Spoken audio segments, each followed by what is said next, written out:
کن جانوروں کی قربانی جائز ہے؟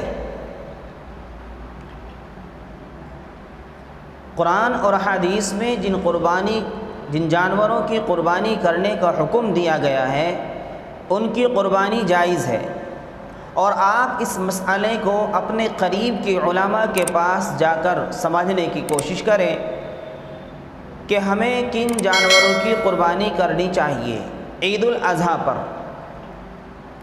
اس سے آگے آپ یہ مسئلہ سمجھیے کہ ایک جانور میں اگر 7 آدمی شریک ہوں تو قربانی درست ہوگی سب کی، لیکن اس کے اندر کسی کا بھی حصہ کم نہیں ہونا چاہیے۔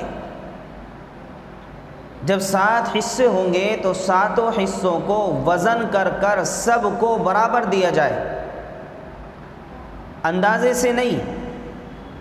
اندازے سے ادا کرنے میں یہ نقصان ہوگا کہ کسی کو کم بھی جا سکتا ہے، کسی کو زیادہ بھی جا سکتا ہے۔ اس لیے تقسیم کرنے کا بہترین طریقہ یہ ہے کہ آپ وزن کرنے کا کوئی آلہ، کوئی ترازو اپنے پاس رکھیں اور اس ترازو سے ناپ تول کر کے اس گوشت کو تقسیم کیا جائے۔ اور اس کے اندر یہ بھی ضروری ہے، یہ بھی شرط ہے کہ سب کی نیت قربانی کرنے کی ہو، گوشت کھانے کی نہ ہو۔